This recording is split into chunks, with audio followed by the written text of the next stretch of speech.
Kilo, Echo, 8, Bravo, Echo, Delta, connected to node 47185.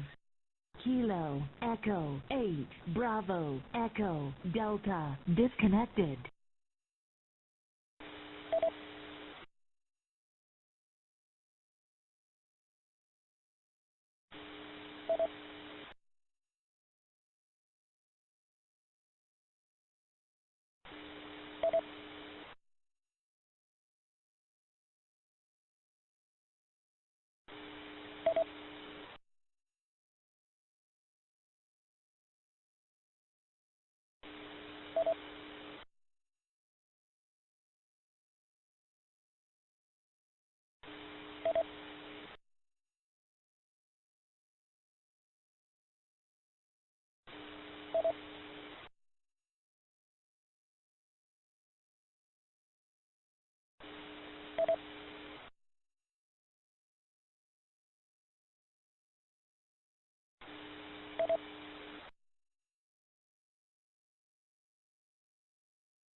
Oh no!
Welcome, ladies, to the YL OpNet. This is Catherine, AEC4YL Net Control for this evening's net. We meet every Thursday at 8 p.m. Eastern Time on the EchoLink ALARA Conference node. Please be sure and invite all YLs you know to join us. We ask that only YLs or licensed young lady ham radio operators check in and participate. The purpose of this net is to encourage you to become and stay active with amateur radio, help each other improve our operating knowledge and skills, and have fun. For more ham fun between weekly nets, please check out the YL OpNet Facebook group.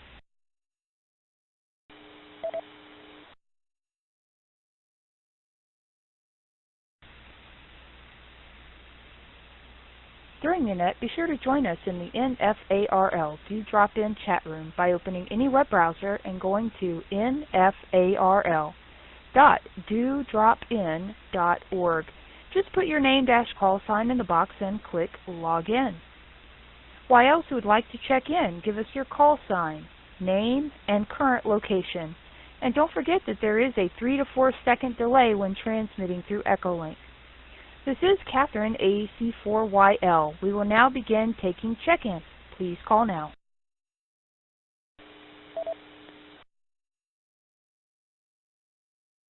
WA4YL, Dawn in Hudson, Florida.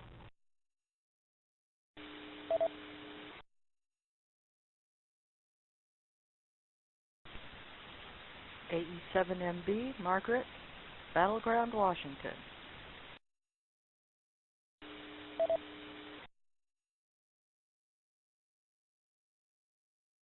KC9YL, Ann in Wisconsin.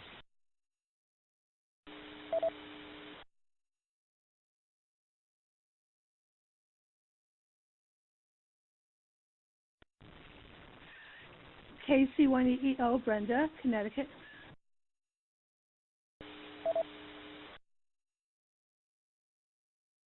Victor Alpha 3, Whiskey Hotel Uniform, Carroll, Hamilton, Ontario.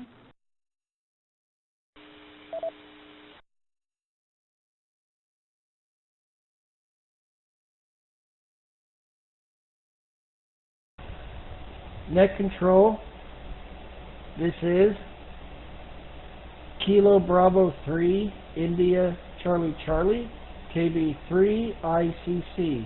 Handle here is Jason, Julia Alpha Sierra Oscar November, Pottsville, Pennsylvania. Checking in on Echolink.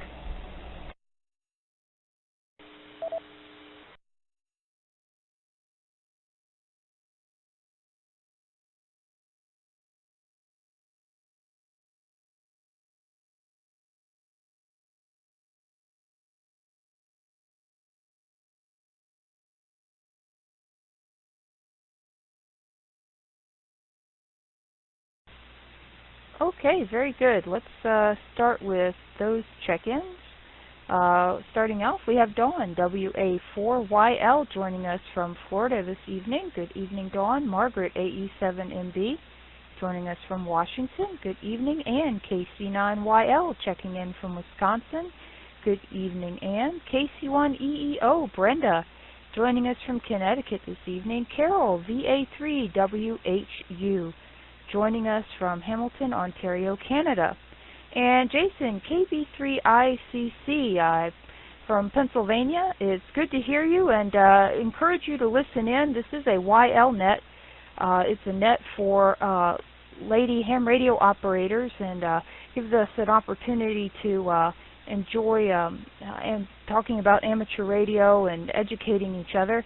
So we do ask if the OMs would be so kind as to stand by and wait. We run this net on this repeater every Thursday evening at 8 o'clock p.m. Eastern Time, and it runs until 9:30. So we invite you to hang out and listen in if you like. Absolutely no problem there, and we're glad to have you with us this evening. So thank you so much for your support and for being there. Okay, do we have any other YLs who would like to check in this evening? Please call now.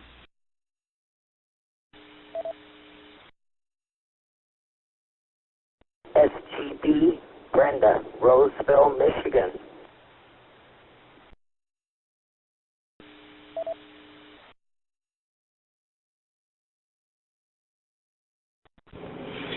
This is Kilo Alpha 1, United Lima November, Nisi in Massachusetts.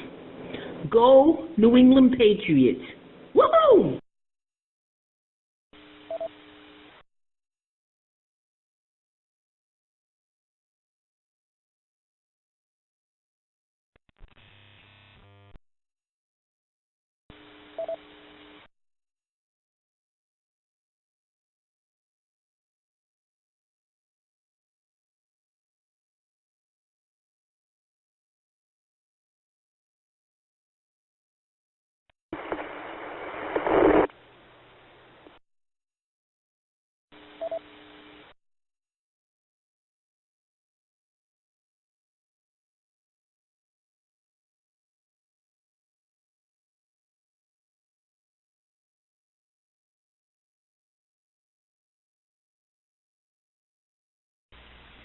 Okay, very good. So also joining us this evening, we have Brenda, KD8SGB, joining us from Michigan, and Nisi, KA1ULN, joining us from Massachusetts, and Susie, I see you in here, so thank you so much for being here with us. We appreciate having you listening in, so thank you very much for that.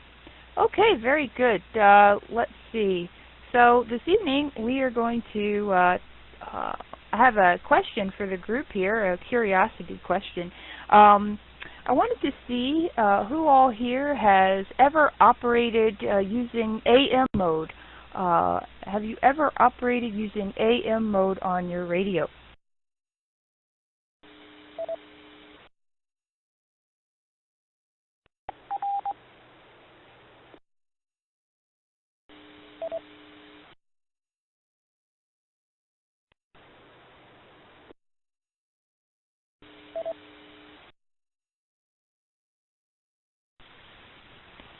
AE7MB. Yes, I have, when my husband forgot to switch it over to FM.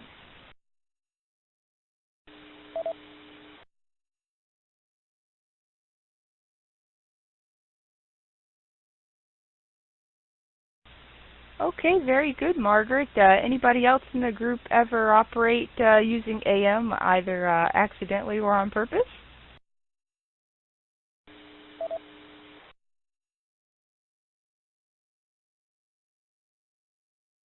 WA4YL. I operated AM on 20 meters once, and it was only a one-time experience. Talked to somebody, but we lost contact, so the QSO was never logged. WA4YL, back to net control.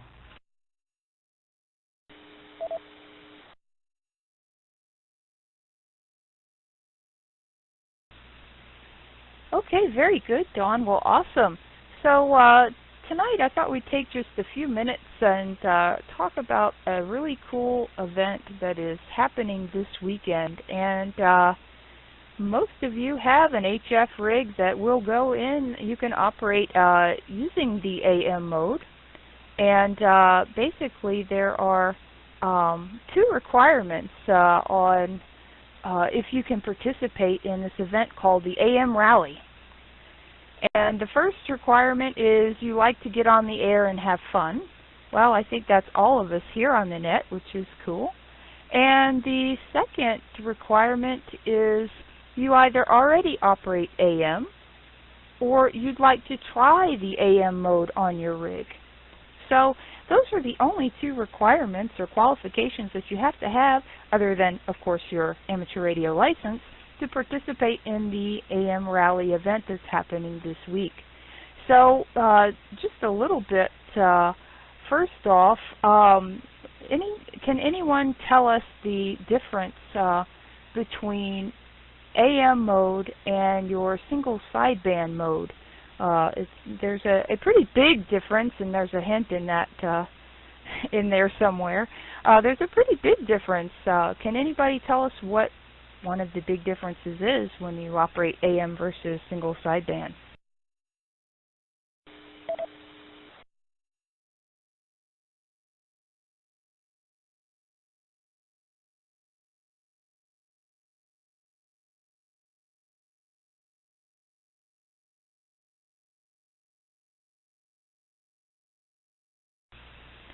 Okay, well, let me ask another question, and then we'll lead up to the answer to that question.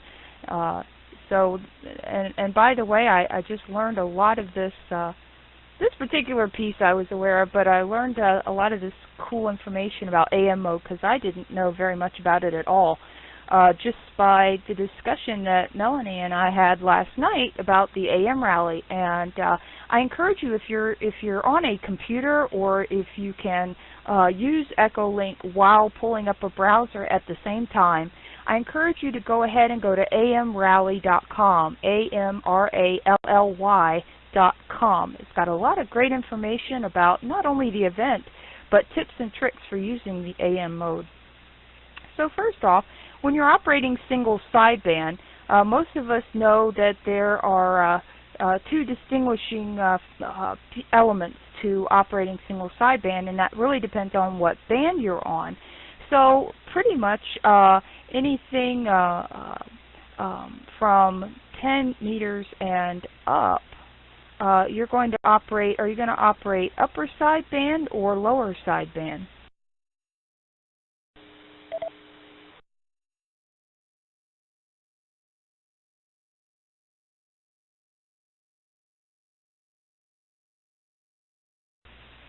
Let me make a correction to that. 10 meters and down.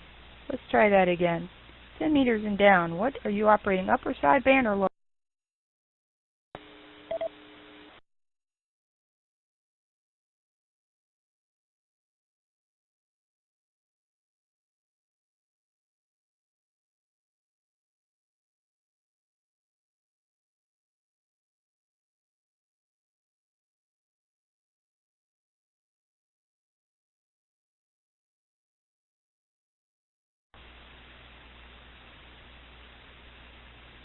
Well, the fact of the matter is, technically you can offer or operate using upper sideband or lower sideband, USB or LSB, on any band. However, there's kind of the general practice that on certain bands you operate on upper sideband, and certain bands you operate using lower sideband.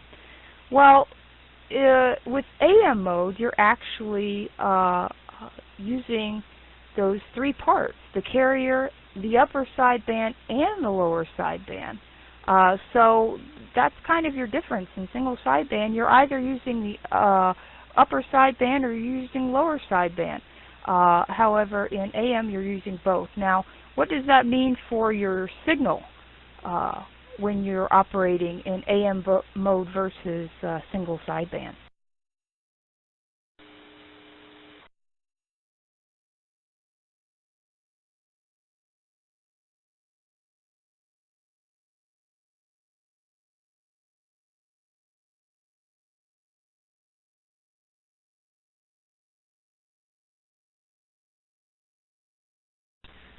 AG4YL.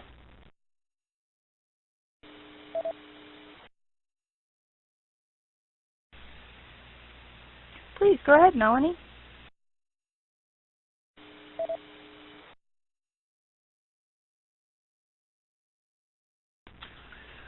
Okay, well, I'm wondering if everybody is having dinner while listening to the net like I was.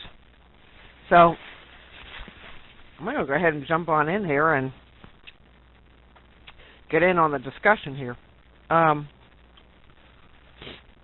With AM, you have a center carrier and two sidebands. So where single sideband is one sideband and is about 3K wide, AM is going to be 6K or more wide with your center carrier and two sidebands. So there you go. Amplitude modulation is going to be 6K or more wide on your signal. Back to net.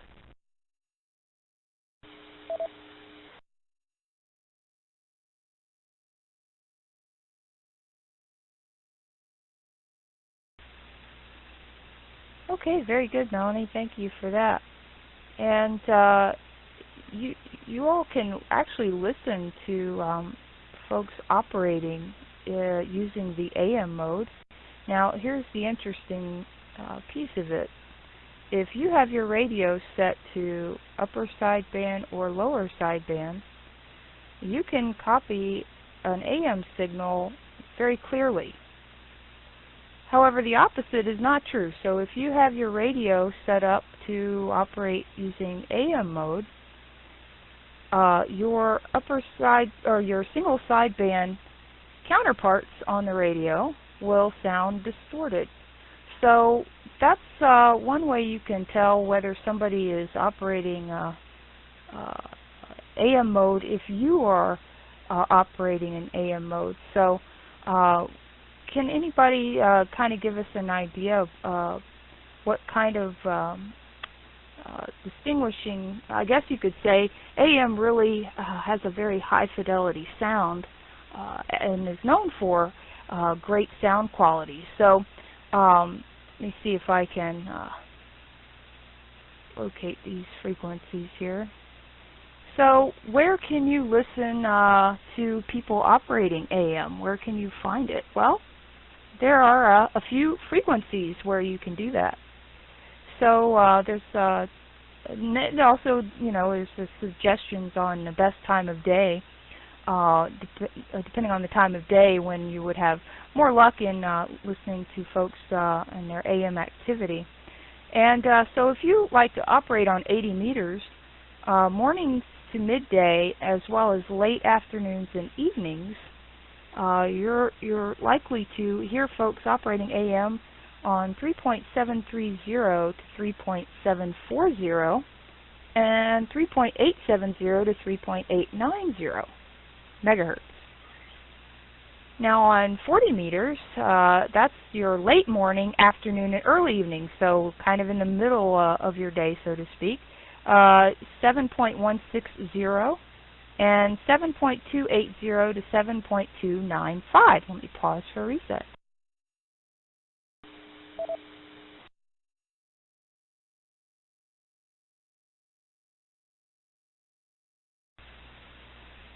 Okay, so how about during the day, daylight hours? Well, on 20 meters when it's alive, 14.286 megahertz is the AM calling frequency. And so you can hear some AM activity there. And then, of course, on 3 remaining bands, it really depends on propagation. On 15 meters, it's 21.425 megahertz. 10 meters, it's 29.000 to 29.200. And on 6 meters, it's 50.4 megahertz. And, of course, with those bands, it all depends on propagation.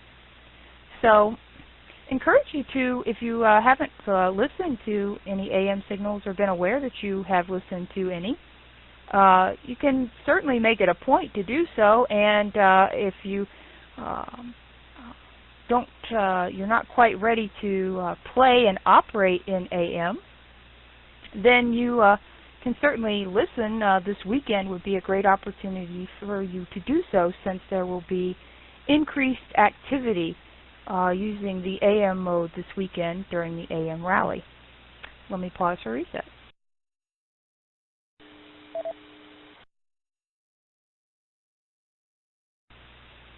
Okay, it looks like Melanie has a comment, so let me pass it on over to her. AG4YL, please go ahead.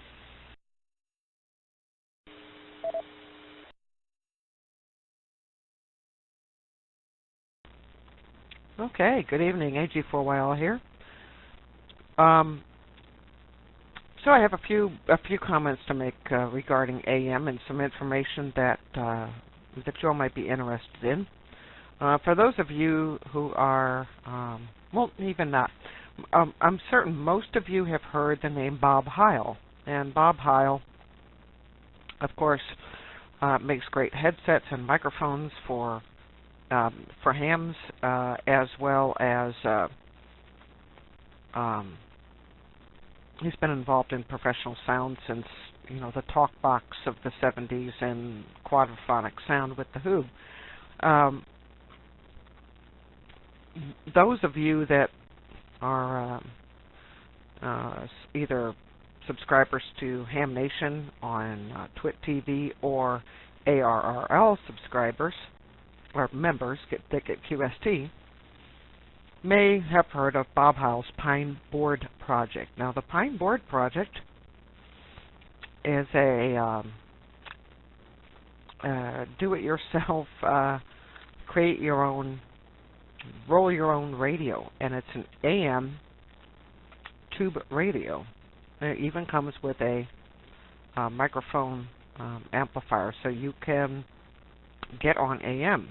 And his the same radio that he shows you how to build, both in the, I want to say it was the January edition of QST, because he got the cover plaque for that one. But it's also covered episode by episode on Twit TV, Ham Nation. And you can also get the links for the information if you go to Heil Sound, H-E-I-L, Heil Sound, and he'll have a link to his Pine Board project on there. But you can build your own AM radio. And ever since that it came out in QST, the plans for it, they say there's been a real resurgence in AM radio. Let me pause for a reset.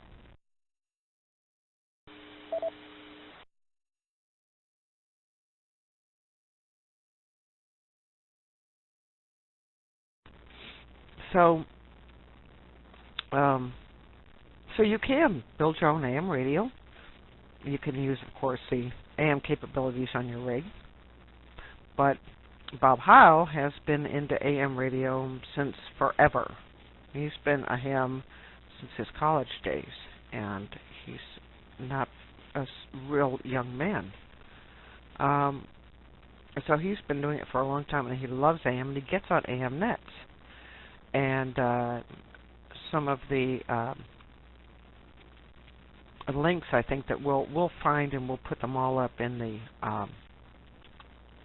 While OpNet Facebook page. We'll put all the episode, this net notes up there for you, so that you can kind of check out some more stuff on it. But Catherine has put the link up for amrally.com. It's just AM Rally. So it's Alpha Mike, Romeo Alpha, Lima Lima Yankee, amrally.com. And check out that site, dig in there, hit the links, look at all the different things that are on there. You can listen to, what AM sounds like, although I have to say that really doesn't do it justice. It's warm and rich, and if you're of a certain generation like I am, you may have grown up listening to the top 40 hits on AM radio, of course in mono. On AM radio, had a small transistor radio, and that was the thing, is to get a transistor radio and listen to AM. So I just wanted to let everybody know about the Bob Heil and his association, how you can build your own AM radio, and check out the AM Rally page real thoroughly. Lots of really cool information on there. It will even tell you exactly how to set up your radio, and I'll give you a hint. If you have a 100-watt radio, run it on 20. Your AM will sound great. This is AG4YL, back to net.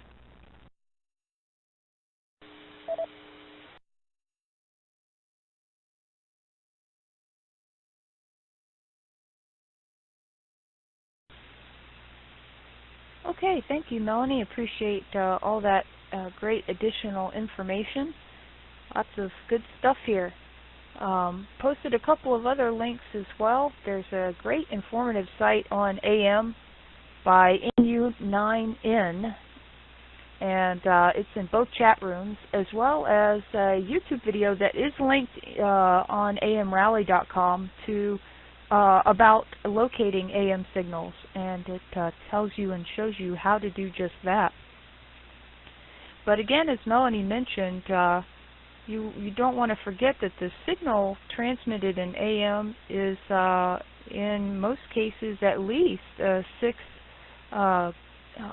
kilocycles wide, which versus single sideband, which is typically 3, because you're only operating one side of the carrier. So what does that mean? Well, when you're operating in AM, that means you're going to need more bandwidth. So you're going to want to make sure that there's a larger gap between other folks that are operating on the radio, on the bands there, and make sure that you've got room on both sides so that you don't splatter into their area because your signal is wider than theirs. So you definitely want to keep that in mind. But once you get past that and setting up your radio to operate in AM, then you're in for a lot of fun. So there's a lot of good information on amrally.com, including how to set up your rig, and of course all different kinds of rigs will be on. So that'll be kind of part of the fun of operating the AM Rally, is find out what rig that they're running. There will be several that may be running a solid state or a hybrid rig, and some older model radios as well. You can also set up a software-based rig. There's instructions on how to do that. If you have a flex radio or other model SDR radios that can operate in AM, there's instructions on that. There's also setting up a classic boat anchor rig for AM, and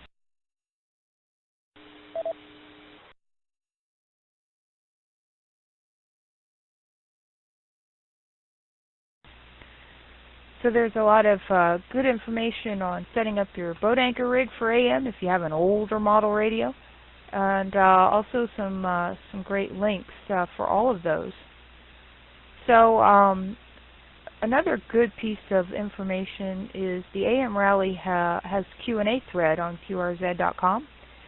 So I'm also going to post a link in both chat rooms to that, so that you can check that out, because you no doubt have several questions on AM, as I did and still do. And so it gives us an opportunity to learn another cool mode to play with amateur radio, especially if you haven't done it before. And if nothing else, take a few minutes to listen in this weekend and hear some of the AM operators do their thing, and don't be afraid to ask them questions. If you aren't comfortable operating AM yet yourself, take note of some of the call signs and copy them down, pull them up on QRZ. If they're a big AM operator and their email's listed, send them an email and ask them some questions, and I'm sure that most AM operators would be more than happy to share their knowledge with you and experiences in operating AM. Also, ask around in your local club. Maybe there's an Elmer or Elmira in your local club that loves to play AM and would like to share that fun aspect of the hobby with you. Let's open it up to the group and see if anybody has any comments about operating AM. I know several folks have joined us since we started, and so let's open it up to the group. Does anybody have any comments or experience operating AM? And to RJ.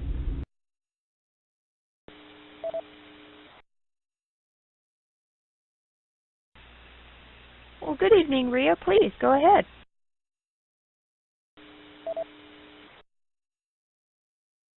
Well, good evening.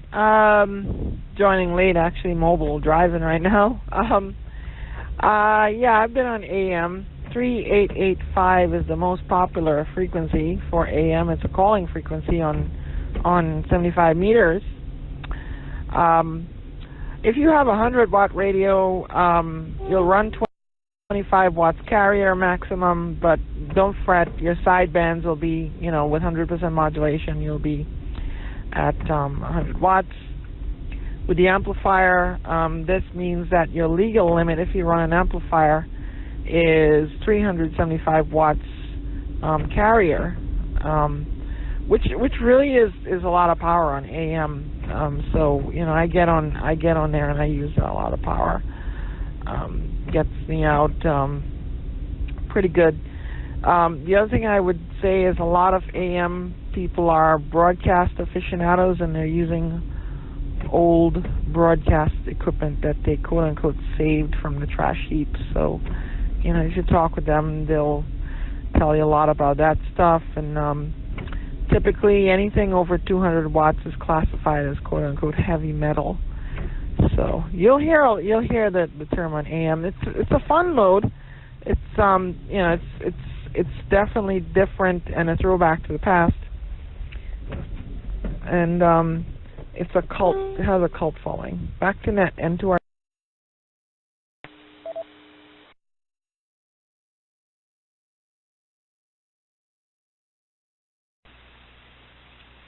Okay, awesome, Rhea. Thank you very much, and safe travels to you as you are roving about. And we appreciate your additional comments and information there, so very cool. So again, encourage you gals to check it out and have some fun. Read up on some of the tips there, and hopefully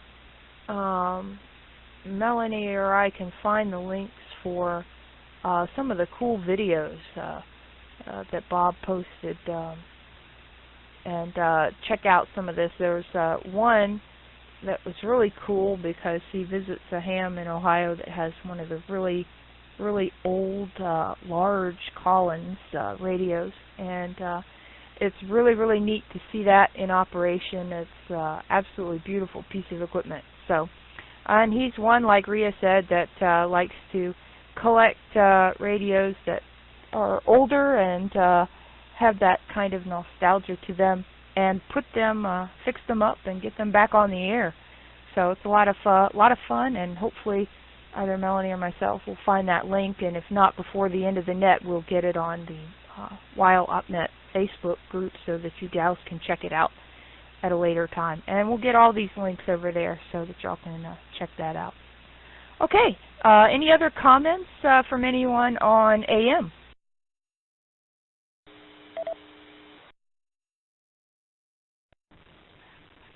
This is KC1EEO, Brenda, and I do a lot of listening on the web SCR since I don't have the right antennas yet to transmit, and so I listen, and I have to pick whether I want to listen on AM or lower sideband or upper sideband, and so I pick lower sideband if it's 40 meters or lower frequencies, and upper sideband if it's 20 meters or 20 meters basically. And sometimes I forget, and it's on AM, and then it doesn't come in very well, and I realize, oops, I'm on AM, and so it's not coming in that well. So that's really all I know about it at this point, but that's my comment.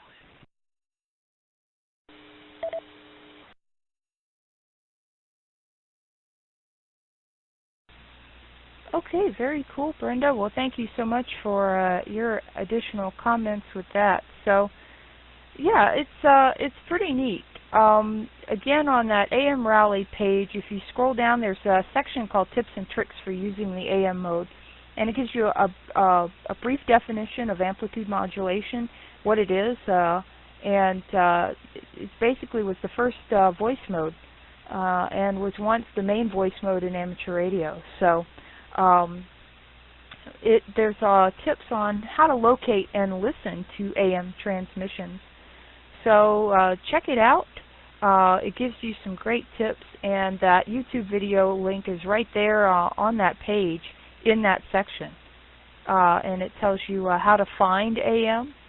And again, a reminder about when you're transmitting in AM to remember to leave that gap in between two folks that might be operating single sideband and taking up less bandwidth. You're going to take up a lot more, so you don't want to cause some interference with their transmissions.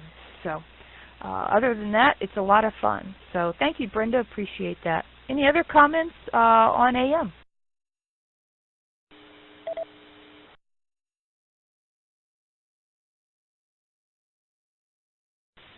KC9YL with a question.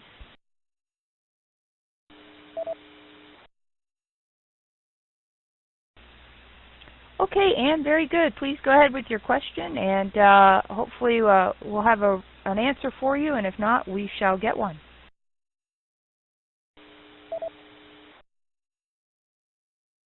Thank you so much. The only thing that I know about AM mode is it is such a thing, so I'm certainly enjoying tonight's talk about it. What I was wondering is I see that there's a particular software for it, and I'm just wondering what part of what is all involved in the logging process, if it's just something that's kind of unique from different contests, or I guess whatever anybody could tell me. KC9YL, back to net.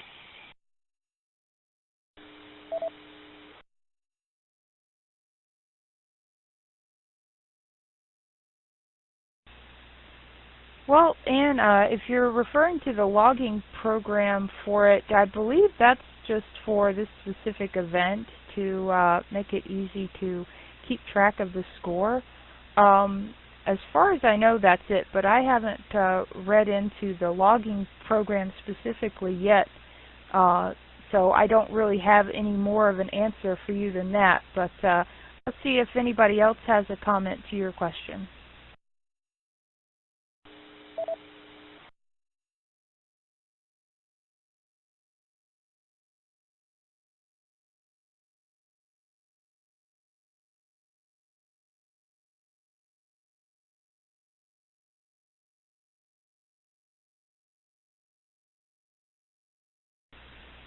Okay, not hearing anyone else here, but the cool thing about this particular logging software is it is specific to this event, and so what it does is it lets you keep a log during the event, and if you like, you can actually tell it to upload the log to the logging server when the event is over. You can also print a paper log if you want to keep one and file it as well.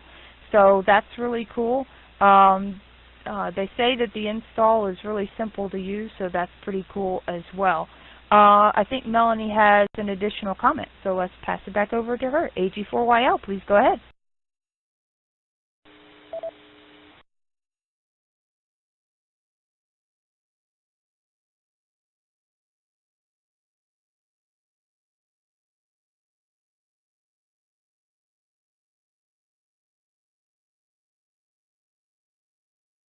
Okay, there we go. I think one of the websites you were looking for, Catherine, was, or one of the YouTubes I was going to say, was one called Heavy Iron Gurus. This, I believe, yeah, it's Ham Nation episode number 140, episode 140, and Bob visits with KCAZUL and W0 voice modulated carrier, VMC, and it's called Heavy Iron Gurus, and you can either just Google Ham Nation, but of course it's on the Twit Netcast network, and you can find it. Go into YouTube and find just search Heavy Iron Gurus. So I found it for you, and I posted the link. It should work. I posted it down on the EchoLink side, and talking about the logging program. What you can use anything. You write on a piece of paper. What makes it easy about using the logging program is because some of the categories have to do with your rig type and your output power class. And there's A through I rig types. And on your output power class, there's 1 through 5. So some of your rig types are, vacuum tube commercially made, vacuum tube homemade, which is like the Pine Board project I was discussing earlier, military, converted AM broadcast, hybrid homemade. So there's a lot of different ones. There's even software-based / defined. So SDR, there's a category for SDR. There's a category for what I have, solid state commercially made.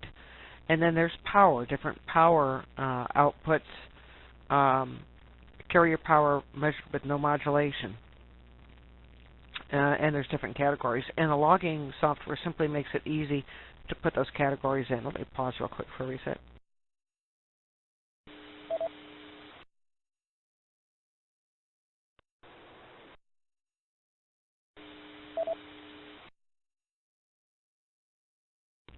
Let's see if I have it. Okay. Yeah, so you don't have to use it. You can use it, and that's one of the ways that logging software makes it easier, is just because you can put your rig category in and you can put your output power class in. So one of the examples they put in here, let's say you're running a Flex 5000 running 20 watts. Your rig category is I, your power class 2. So it's you get a point for each station worked on a specific band. If you work the same station on more than one band, you get a point for each band. And you get 1 point for each SPC, state, province, or country. And, of course, the station with whom you're QSOing must be using AM. Pretty easy, because it's really the only way you, being on AM, are going to be able to hear them. They're going to come out garbled and unintelligible if they're running single sideband, although they will be, as Catherine said, be able to copy you. Free logging program, but you can always download, fill out an email in Excel or CSV spreadsheet. So if you're into Excel or CSV doing spreadsheets and you want to do it that way, go for it. And there's a logging example on that page to show you what you need to do. all you need to do is get their call, their name, their city, state, or province, or if they're DX or country, and the equipment they're running and their comments. This is a very casual and fun kind of a thing. It's a contest, but it's really a way to play radio AM style. It's not going to be like doing a real hardcore. It's a little bit more conversational. So anyway, have fun. I hope there's some information that everyone will like, and check out the YouTube video, Heavy Iron Gurus. It's really quite cool if you like radio equipment and stuff. I love it. So anyway, that's what the comments I had. I'll send this back to Catherine.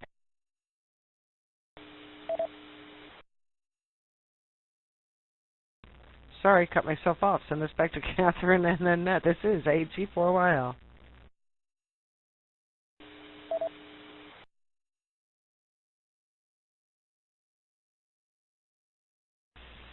Okay, fantastic. Thank you so much, Melanie, for all your comments and additional info and for finding that video. Yes, please, gals, check that out. It is, and OM's listening in, it is an awesome video, a lot of fun, and to see that old equipment in action, all nice and clean and looks awesome. It's just really neat, I think any of you gals would really enjoy seeing that piece of machinery at work. It's really, really cool. And they did a great job with the video, so you can get some nice up-close views of it, and they even describe some of the things that it does and the different elements of it without getting overly technical, so I think you'll really enjoy it. So very good. Some other things that are kind of interesting that you'll find on amrally.com is how to find AM. Now, we've already mentioned that a station listening in upper or lower sideband can and will hear an AM station just fine. So if you have your radio in upper and lower sideband, you'll hear AM fine. But if you are operating in AM, the folks operating in upper or lower sideband will sound a little bit distorted and garbled. So that's kind of a helpful hint.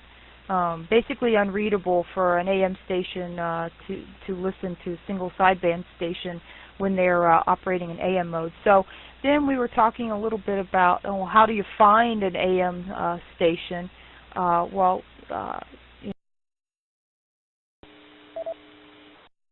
AM mode. There's a little bit more that you need to do to prepare your receiver to really get the full sound of an AM transmission.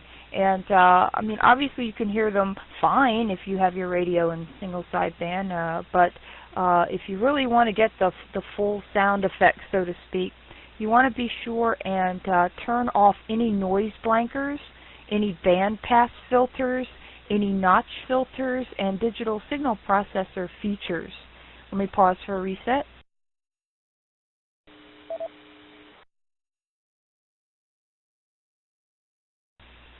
Now those are of course great for working single sideband and other modes, but when you're working in AM, they can negatively impact the quality of the audio received from an AM transmission. So if you really, again, want to hear that high fidelity that AM transmissions put out, then you want to turn off all of those sound or signal altering features. If you're not sure how to do it, all of that information is in your radio manual, your operating manual of your transceiver that you have. So hopefully you have that nearby on your radio, and a lot of times it's simple. It's just a matter of pushing a couple of buttons on the radio to turn those off, and just don't forget to turn them back on when you're done playing AM. But you definitely want to turn those off, and once you get those turned off, the next thing you do is put your rig in AM mode and tune the VFO up and down the band. And this is kind of fun, because once you have those off and you put your radio in AM mode, now you'll notice, because the single sideband transmissions are all going to be garbled, So you'll be able to hear that. So it's kind of cool to be able to hear it from the other side and know what do we mean by single sideband transmissions or garble. What does that sound like? So check that out too. And then as you're tuning up and down, all of a sudden somebody's going to come in nice and clear and you're going to understand what they're saying. And now you have an AM signal. You've found one. So there's more information further down on that page that tells you now how do you find exactly where they're transmitting. We kind of can figure that out on single sideband. How do we find that on AM? Because again, you've got a center carrier and both upper and lower sidebands. So how do we know exactly where that AM signal is zone? How do we zone in on it? So there's some information on that page. So check it out and have some fun. And again, I really encourage you to check it out this weekend if you can. If you can't just this weekend, anytime, but particularly this weekend when there will be a lot of AM operators operating. And come back next week and you can share your experiences with us on that. Let me pause for a reset.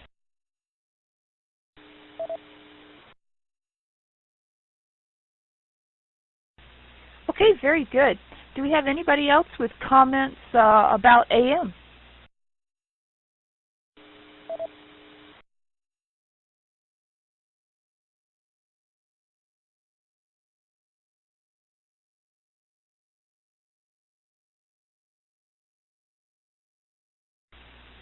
Okay, not hearing anyone. So thank you everybody for your additional information and comments. Carol, KP4MD, has joined us, and she's put a comment in the EchoLink chat that there is a West Coast AM net that starts in about 10 minutes on 3.865 megahertz. And so if you can't wait till the end of the net to try it out, then feel free to check that out in about 10 minutes. Or of course, anytime in those recommended time slots and on those bands, you can check it out.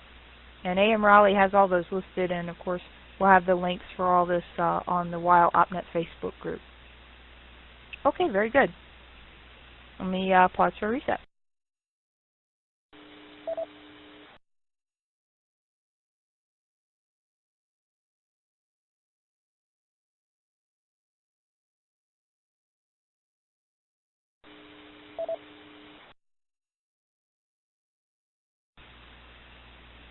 Okay, so I think we've pretty well covered AM for fun as a kind of a brief intro. So I'd like to take just a moment and give a shout out to Diane, who's listening on the NF4GA repeater with us. She is studying and working on getting her license, so she can't transmit unless there's somebody nearby that has a license that can act as her control operator.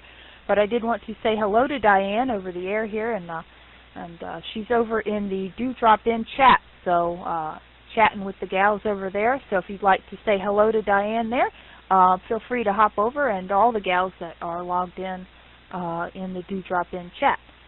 Nisi has posted a photo of the Worked All States map from ARRL, and there's some good conversation going on over there, as there usually is.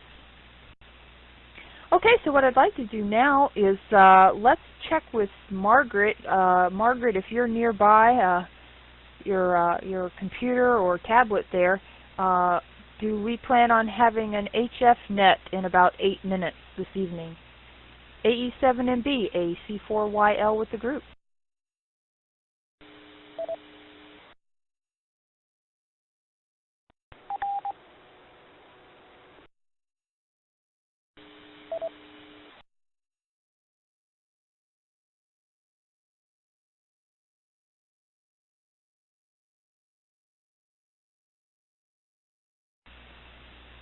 Okay, not hearing Margaret, so she may have stepped away. I know it's about dinner time for folks on the West Coast, so no problem.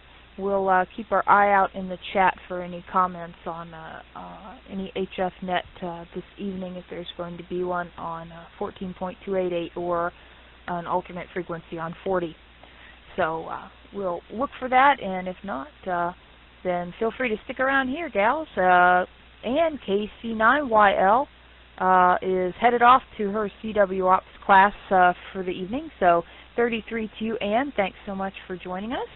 And so in that case, now what we'd like to do is open it up to the group. Does anybody have any comments, announcements, or general questions, ham-related, for the group here? Please call now.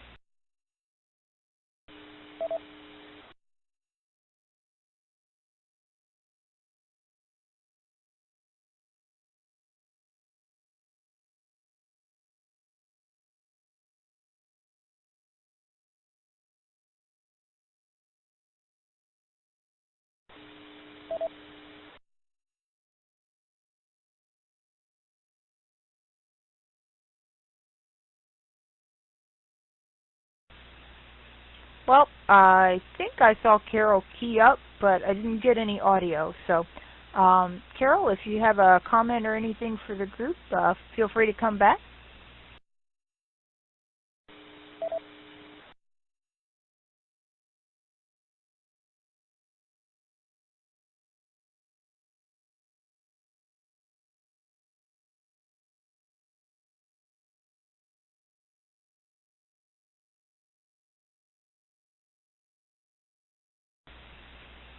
Okay, very good. All right. I guess not. No problem. I tend to accidentally hit the control key on my end myself. So, very good. Okay. Then we'll open it back up. Anybody have comments, announcements, news updates, ham related? Please come on back and share with the group here. AC4YL.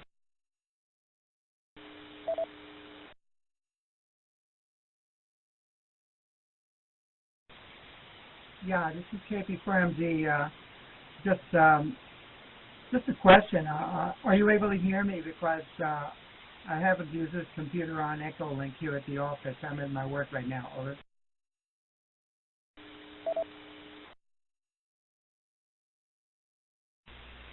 Yeah, Carol, we copy you now just fine. So sounds like you've got that set up and working.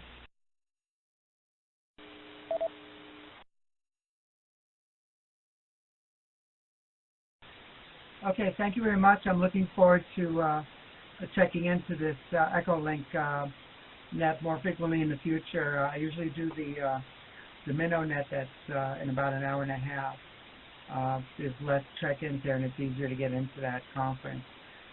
Thank you again very much, Catherine, for doing the net control and from the tail end of the AM discussion there. I found that very interesting. I have operated on AM before. Don't do it very often, but maybe we'll try a little bit here this coming weekend. Thank you very much. 33 to everyone else on the net also. This is KP for MD near Sacramento, California.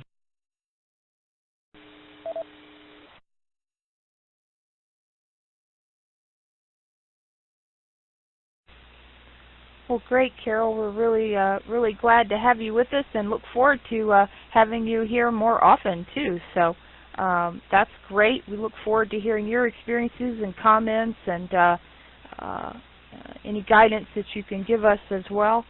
We look forward to it and just having you here with us listening in. It's awesome. Okay, very good. Anybody else have comments or announcements or anything for the group? Please call now, AC4YL.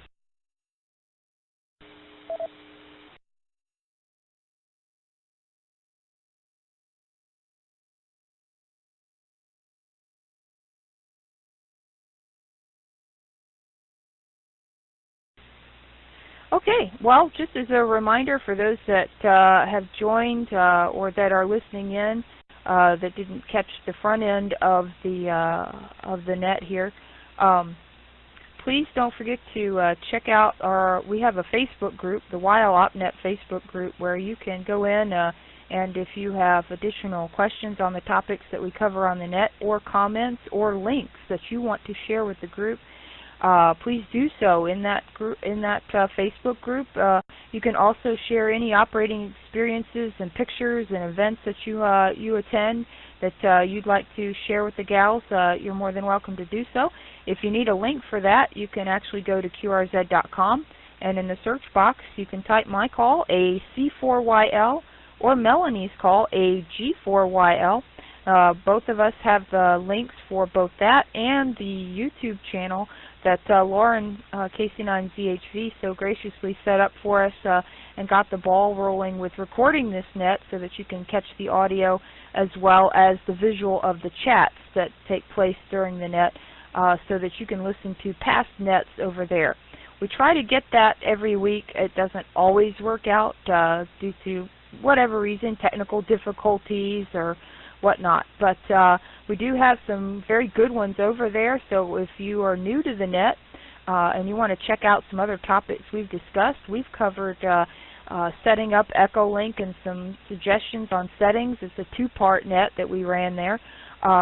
We've covered contesting tips, tricks. We've covered ham vocabulary over several nets on the first portion of that. So encourage you to check those out and listen to them. And please provide any feedback that you may have if there are topics that you wish to discuss, or if you would like to talk about a topic with the gals for 30 minutes to 45 minutes. Please let us know. Let Melanie or myself know that you would like to do so. We've had a couple of great ones so far this year with Andrea on VHF, UHF contesting, K2EZ, and Rhea in 2RJ, who discussed with us digital modes and operating and setting up for those. Let me pause for reset.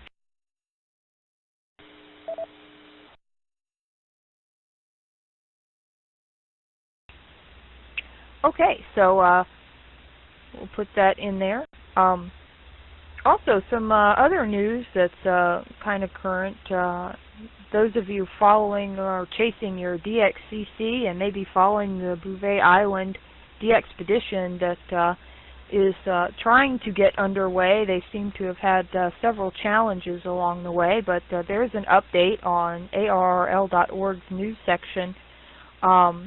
So they are currently, the 3YZ DXpedition team is at anchor off Bouvet Island now, but unfortunately they haven't been able to get on the island due to weather and sea conditions. So right now they're hanging out and waiting for weather conditions weather window to open, so to speak, so that they can get on the island and start operating there. So safety first, like we say. So we look forward to working them on the air soon. So they are right now setting up a maritime mobile station. They set that up for a few hours, but again they had to take that down because of the extreme motion of the ship due to the wind. So again, look forward to catching them on the air. That will be a lot of fun. They're just waiting for the green light, so to speak.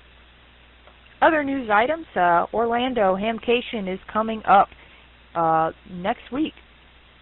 So today is Thursday, so a week from tomorrow, Hamcation kicks off with the first day of the event on Friday.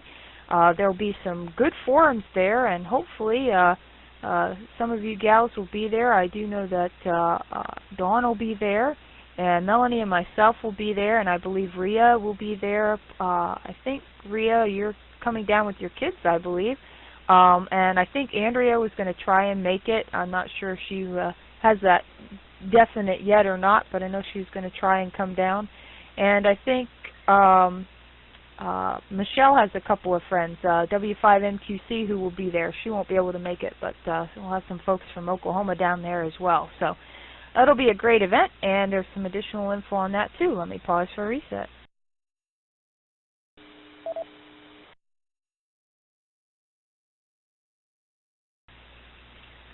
So ARRL will have an expanded presence at Orlando Hamcation this year. There will be a lot of folks from ARRL there, including the current president, Rick Roderick, K5UR, the ARRL membership manager, Diane Petrilli, KB1RNF, will be there.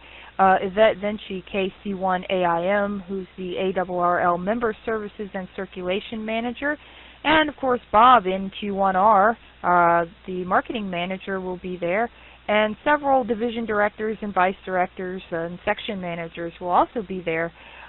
So that will be pretty cool. I think they're going to set up this store down there as well. So that'll be really cool. They'll have the 2018 ARRL Handbook, the new Hands-on Radio Experiments Volume 3, the Repeater Directory Current Edition, the Best of the Doctor is In book, as well as some other bestsellers. So they'll have some items for sale there, as well as some representatives there should you have questions or concerns that they can address them there. So if you're going to be down there and you're having, like me, issues getting your QST magazine in the mail, I'll be paying Yvette a little visit. So hopefully she can help me get that straightened out here. So hopefully you gals will be there. Also at that event, Melanie and I will be doing a YL forum down at Hamcation this year, and it will be on Saturday in HIPS 1 at 11:15 a.m. And we're going to do a presentation entitled YLs and Amateur Radio, Getting Involved, Staying Active, and Having Fun. So if you are going to be down there for Hamcation, we would love to meet you during that forum and chat with you before or after. So come check it out if you like. HIPS 1, 11:15 a.m. You can also find all this information on the hamcation.com website.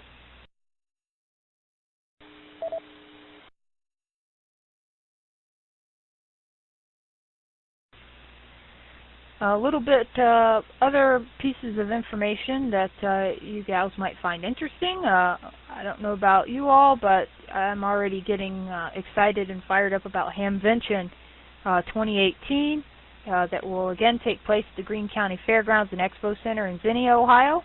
And so there was hopes that a new building would be up and ready for use by Hamvention this year, and unfortunately they don't have all the prefab sections to put it together, as some of those are backlogged. So therefore they're not going to have it completed in time. However, there was another building that has been vacated, the furniture building, and so we'll still be able to utilize that during Hamvention, and they hope to expand the flea market, some additional space for that. They're also working hard to address some of the other issues that were encountered this last year in 2017, including the mud issue in the flea market area. They are very aware of that and are have things in the works to work through that, as well as some of the areas in the soccer field parking.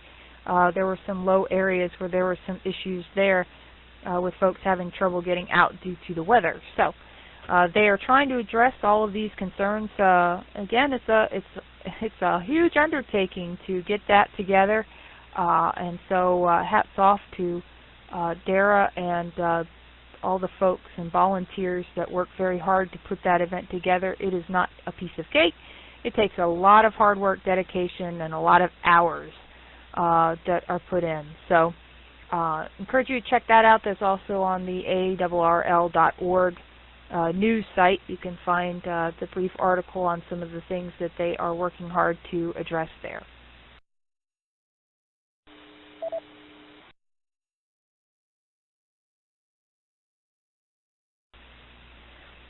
Okay, a couple of other things up and coming this weekend. We did talk about the AM rally that's coming up.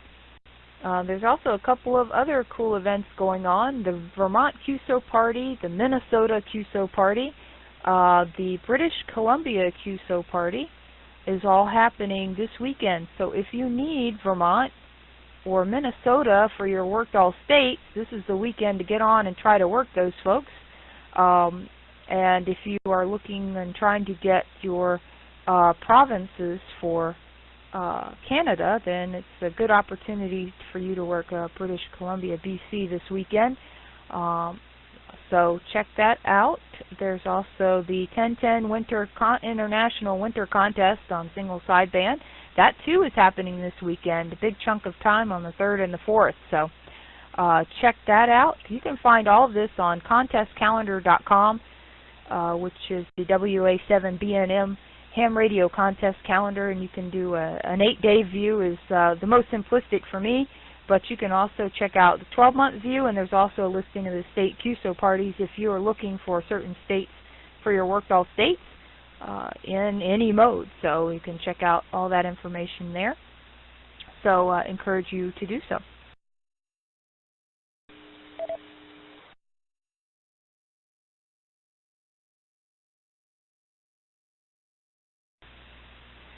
Okay, with that, that is all the information I currently have set up. So let me open it back up to the group here. Does anybody have any comments about any of the things we discussed this evening? Questions or anything that you want to share with the group? And if not, if perhaps you have a topic that you would like to bring up this evening that we can discuss with the group, please call now, AC4YL.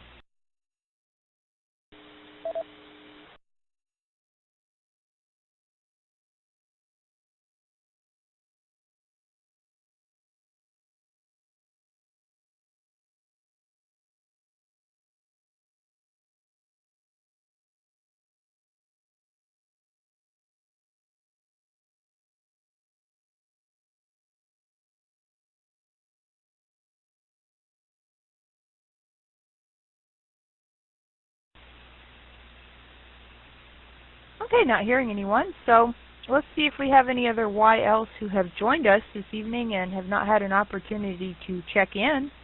So if you would like to check in and you're a licensed female ham radio operator, please go ahead and come in with your call sign, your first name, and your current location.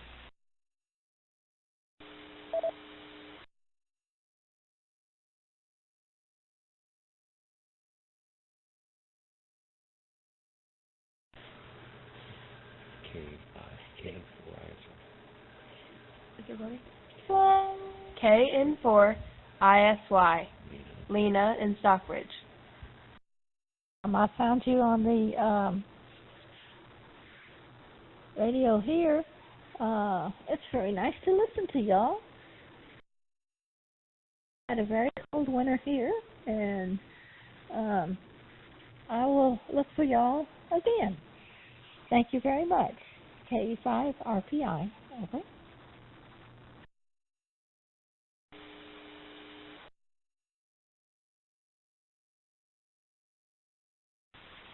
How do we? Yeah, is it okay?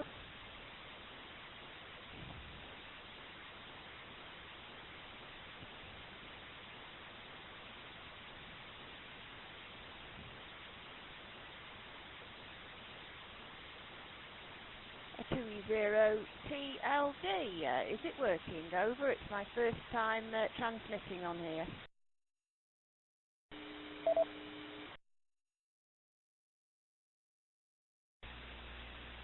Well, I am happy to report 2E0TLD. Noni, you're coming in just fine. It's wonderful to actually be able to hear you. So great to have you here this evening. Thank you so much, and congratulations on getting your mic working. That's awesome. And let me go back to Lena for just a second. I'd like to certainly welcome you to the net. I understand you're down in Stockbridge. And the first call sign I got was KN4ISY. Did I copy that correct? Over.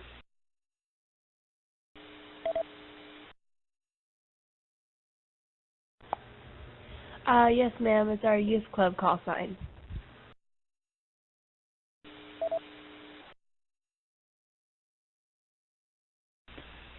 Okay, fantastic. I just wanted to make sure that I had that correct here. So thank you so much. We're glad that you're enjoying the net this evening, and thank you so much for checking in and saying hello.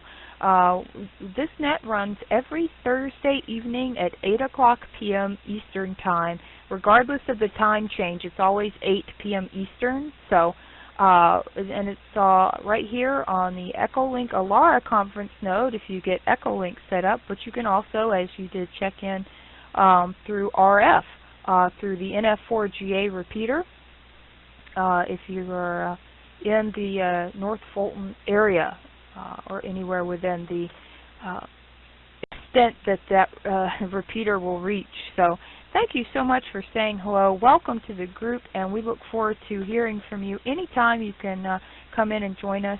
And again, encourage you to go to QRZ.com, which we call QRZ, QRZ.com, and in the search box, just type in AC4YL, or you can type in AG4YL, and there's a link to the YouTube channel with other past recordings of the net if you are interested in listening to some other nets in your free time. So thanks so much, and we appreciate you being here, and we look forward to hearing from you again. So very good. So back to Noni 2E0TLD. Did you have anything else that you wanted to say now that your mic is working? Please go ahead if you like. AC4YL.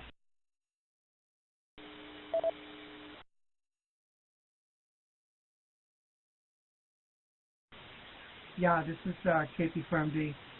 Thank you very much, Catherine. Actually, I'm thinking that the reason I wasn't able to log on with my smartphone was maybe I just found out I had to update the app. I had an old version of the app, and I think that's the reason why it wouldn't let me log on.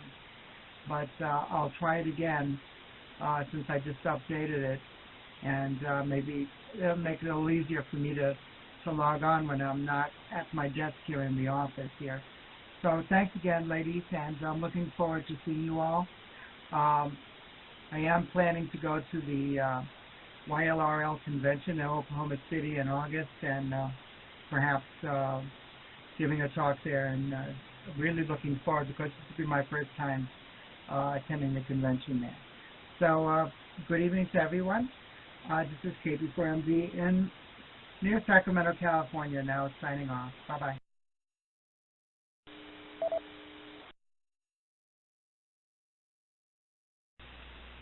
Okay, very good, Carol. And yeah, I understand several folks have had some issues with their mic, so thank you very much. I was looking for Noni 2E0TLD. Please come on in, and if you had other comments or anything that you wanted to say to the group here, and no worries, Carol. I sometimes have a hard time keeping up with what's going on myself. It's even more challenging when you're running it, so no worries, Carol, not a problem, and we appreciate your additional comments as well. So let me pass it over to Noni 2E0TLD. Please go ahead, AC4YL with the group.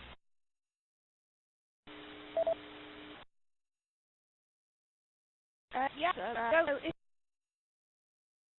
no, I'm not quite sure what I'm doing. I need to get rid of it.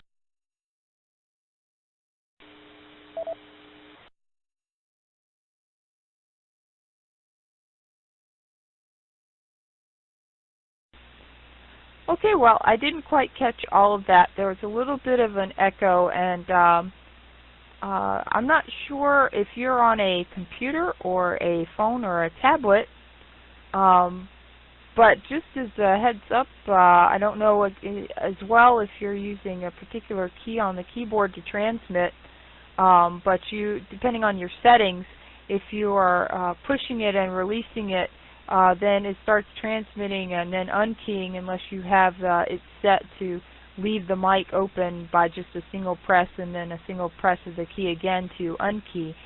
So no worries, Noni. It's great to have you with us, and so glad that you are working hard on getting your setup going there.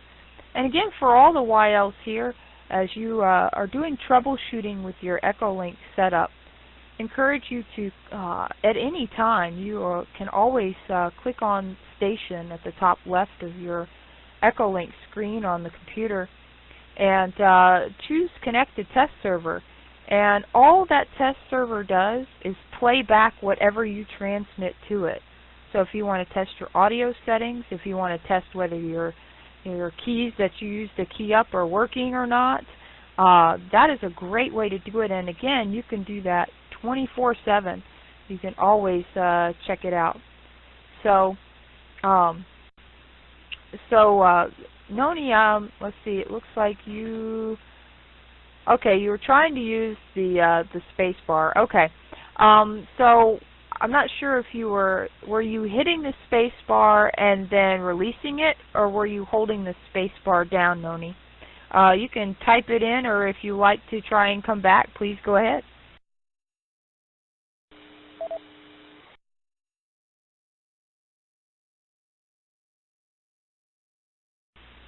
Okay, you were holding down. All right, very good. So let me see here. This gives us a good opportunity to check the settings.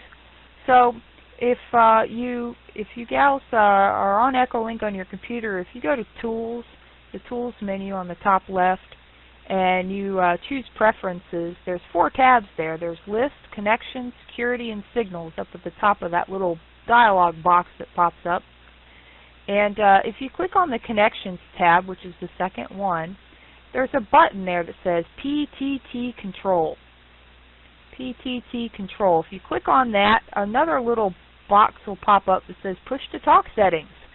And you can choose your method to control your transmit. Now mine is set for a keyboard key, and I choose the left control key, because as a general rule, unless I'm copying and pasting something, I don't use that key. So I'm less likely, notice I didn't say it's not possible, I'm less likely to hit that key and accidentally transmit. So I chose to use the left control key instead of the space bar, but you can set it to any of those options in the box that you prefer. And so the momentary box, if that is checked, if there's a little check mark in that box, what that means is when you hit that key, whatever key is selected in that box there, like in my case the left control key, if that momentary box is checked, when you hit that key, so if I were to hit the left control key, if I had a check mark in the momentary box, I would have to hold that control key down the entire time I'm transmitting. So that's what momentary, if it's selected, means. Now in my case, I have it unchecked. There is no check mark in that box.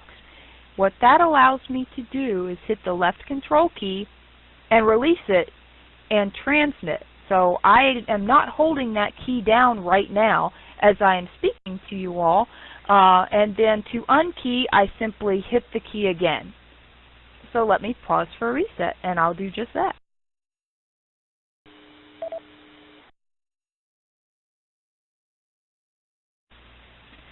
So in Noni's case, if she's on a Windows-based machine, and again you go to Tools on the top left and choose Preferences.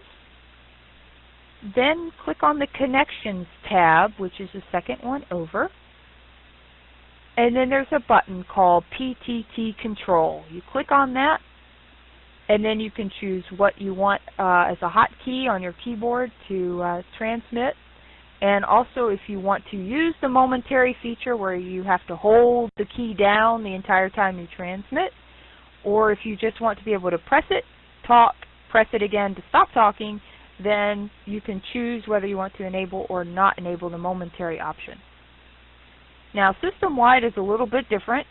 System-wide is for those of us that like to multitask and have 5 screens open. So for example, I have the Do-Drop-In chat open on one part of my screen. I have the Echolink open on another part of the screen. I have a recording software that I'm using to record the net, which sometimes I operate correctly and sometimes I don't.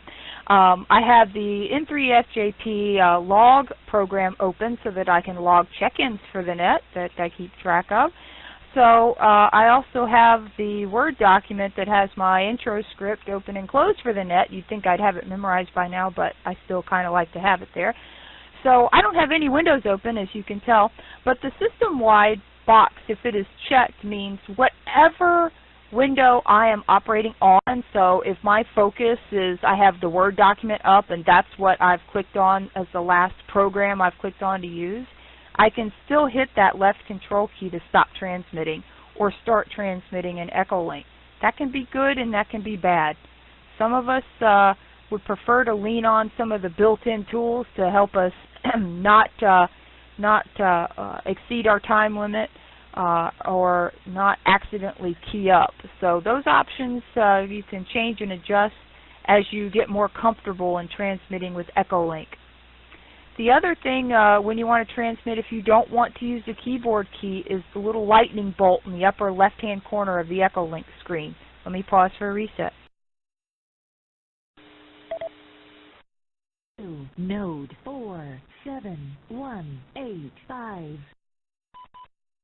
Star Alpha Lima Alpha Romeo Alpha Star connected to node 47185.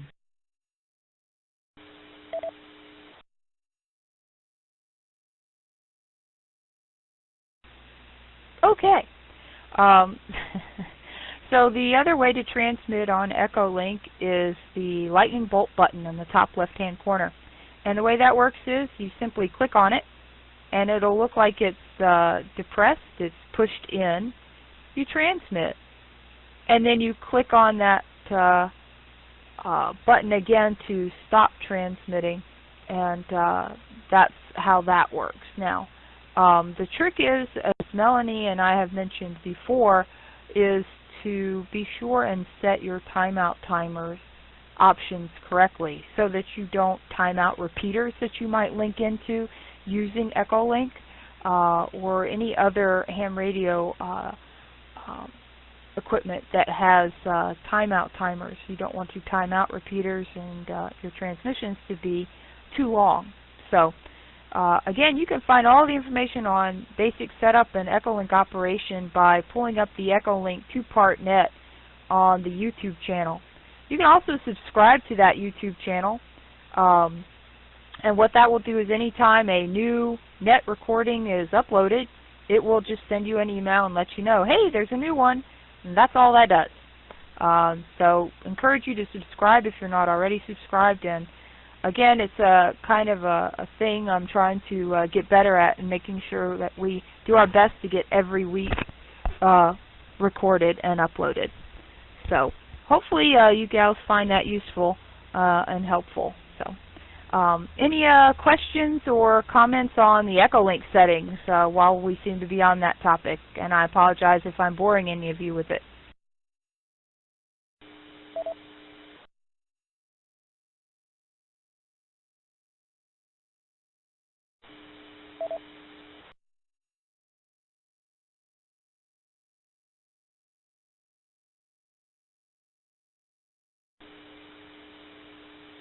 Meter 440 link off.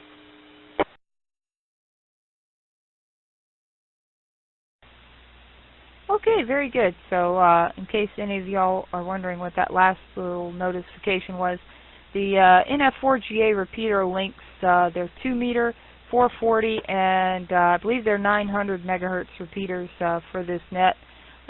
So we certainly appreciate their support of that, and so it was just announcing that the link is disconnected. I think their clock is a little fast, so since it's about 4 minutes or 3 minutes now until 9:30. So anyway, with that being said, does anybody have any comments, questions, or anything else for the net this evening before we wrap it up? Please call now, AC4YL.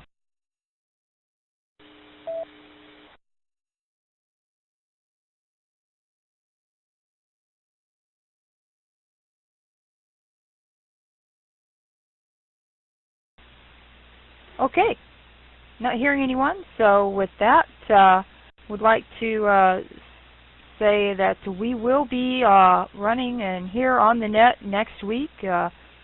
Melanie and I will be traveling together down to Hamcation on Thursday, but we do plan on running the net mobile.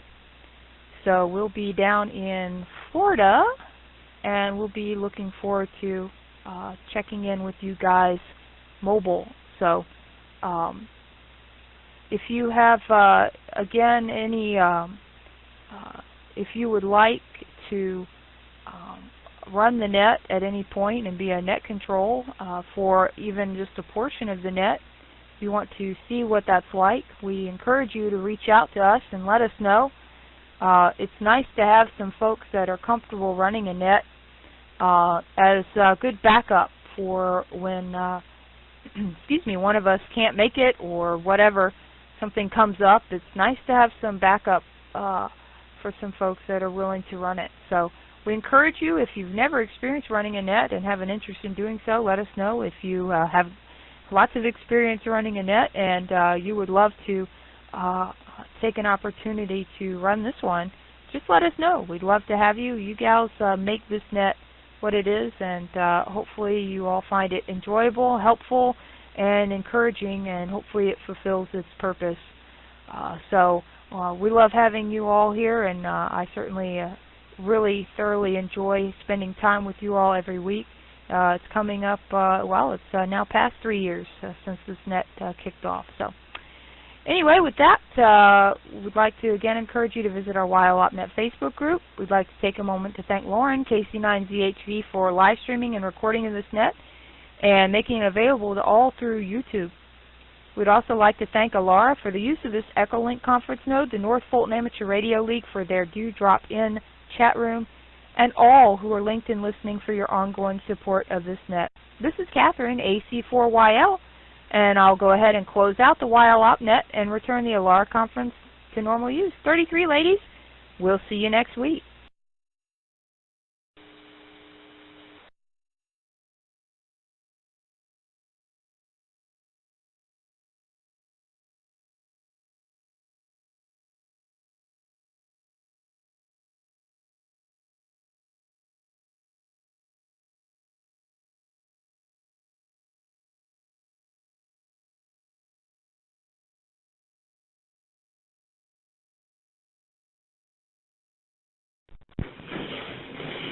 Kilo Papa 4 Mike Delta, Carol.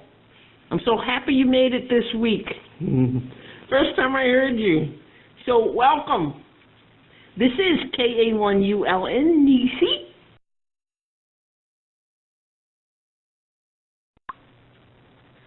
Yeah, hi Nisi, this is KP4MD. Yeah, I finally figured out how to get it to work on the smartphone. It turns out that there's a limitation on the, I guess the way it had to connect to EchoLink. I was doing it through a way that was very limited, so I just had to read the instructions on the internet and reset that. But yeah, I've been trying to get in here using the smartphone for a while, for actually several months, and finally figured it out because I had the patience to look through the instructions. Because I could always get in to the MinnowNet because there were less people on there, and of course I didn't have any problem getting in from a desktop computer. So great to hear you on here, and I was listening on the YLRL frequency 14288, but there's no propagation tonight, so I don't think there was a net at all on HF. So back to you, Nisi. Over.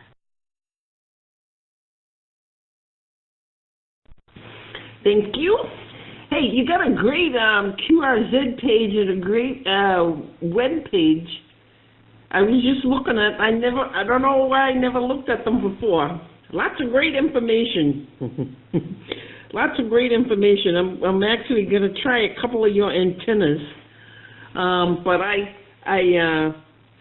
my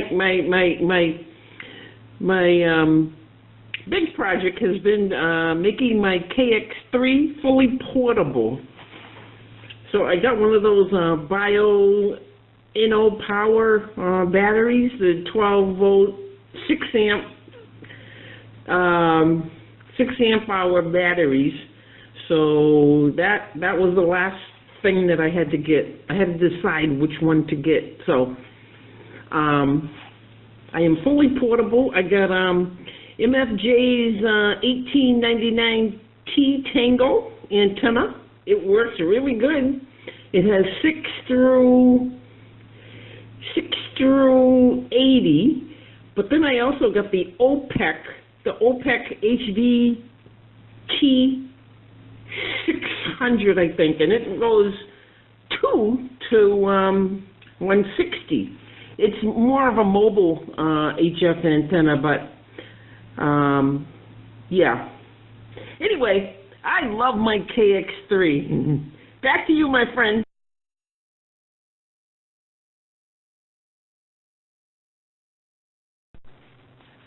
Okay, Nisi, thank you. I'm looking at your web page also here. Let's see, you also have the blogspot.com, and wow, you certainly do a lot of blogging. That's awesome. I'm glad you're doing that.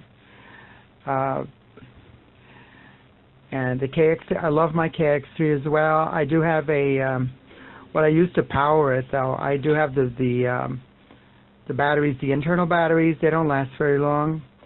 The Eneloop batteries, I guess they'll only last for a few hours.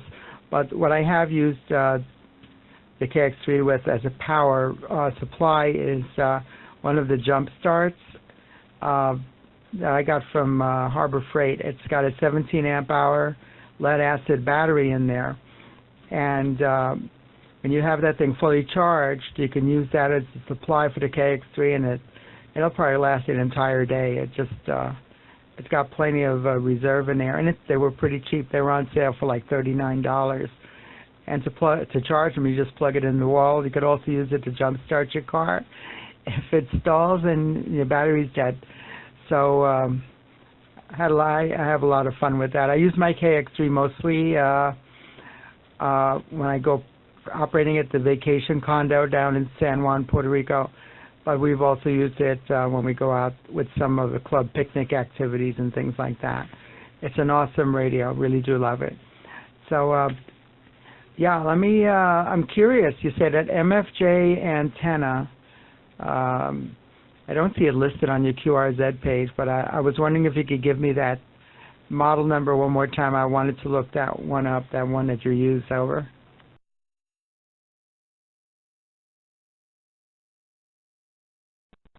Alrighty. So it's the MFJ 1899 Tango, I think. 1899 Tango. Very good. It has a BNC connector on it, just what we need for the KX3. So Carol, let me tell you two other things that I'm really happy about. So the only option I got is I'll mail you the link for that antenna. QRP guys, I got their 40 antenna, and it's 40 through 10. It's a dipole, but you have to. It's a kit, so you gotta build it. But it's you know, it's a no-brainer really. And it was like $15. And I also got like I said, the only option I got from Elecraft was the tuner. Somebody told me don't get the battery charger or the battery, you know, don't get anything else internally. You don't need it. Is from QRP guys, I got the paddle. And that was a kit too. I built that. It worked first time. It's beautiful. I love for CW the paddle. It works very good, and it was, I think it was $15 too, maybe $15 I think. So it was a challenge to do the kit, which I know it's no problem for you. But I've just gotten into the kits and I've built many of those. Let me reset, I guess.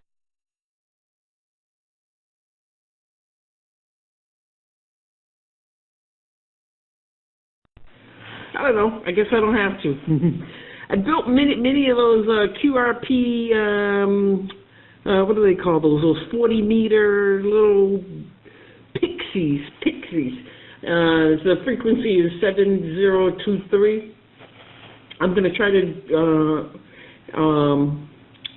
add on another crystal so I can change the frequency. Because I built one that I really like. Made a couple augmentations, if you will. So, did you find that MFJ 1899T? Did you find that, Carol?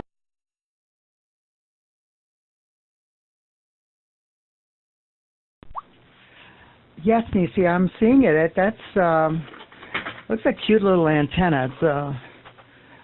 It's a loaded antenna that has different taps that you put a jumper in for the different bands. You know, that really looks an awful lot like a miniature version of another antenna that's made for mobiles. It's called the Outbacker. The Outbacker actually hooks up to the back of the car, like on your bumper there, and it has a coil like this with different taps, and you just change the taps there to get it on the band that you want it on. So curious that they made one so small that like this with just a BNC connector that will just plug into a radio. I generally have not used the KX3 with such a small antenna. The antennas I've used mine with are either a magnetic loop. I have a couple. I have one that I built myself, or also have the Chameleon F loop, and then the other antenna I've used is the Buddy Stick, which, of course, being a larger antenna than this one, it requires to be mounted on something, but it's a lot more efficient than a really small antenna like this one. And then the other antenna that I've used on it is a long wire antenna, which is a loop SkyWire. I have a portable setup which has 4 of the telescopic fiberglass poles that actually go up 20 feet, and then 140 feet of wire that I run around the perimeter of a square. And I've actually fed that with the KX3, and that's a gain antenna, and being up high, it works very, very well. When you're using QRP, it actually, if you can get the best antenna possible, you'll get the best bang for the buck, but I understand it takes time to set something like that up, and it's not as easy to move around. But yeah, I'm glad you're building that stuff. That's fun. I think that's really a lot of the fun of amateur radio is getting your hands dirty and actually opening up the hood and doing tweaking and getting stuff to work the way you want it to. There's just so much enjoyment in this. Lots you can do with antennas and with these little kits as well. So, well, I'm going to have to get going here because I'm sitting in my office and I want to get out to the car so I can get home and get dinner ready. But thank you so much for calling me, Nisi, and I'm looking forward to chatting again here on EchoLink sometime. So back to you, over.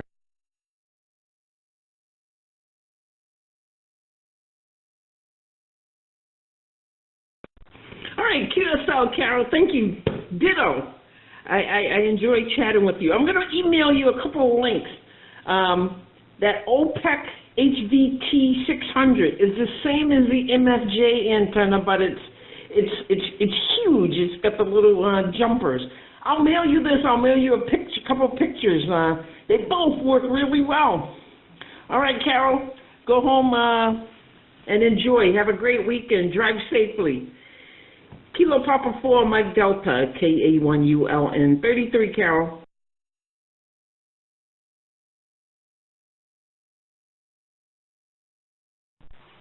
.33. This is KP4MD near Sacramento, California, off, and QRT.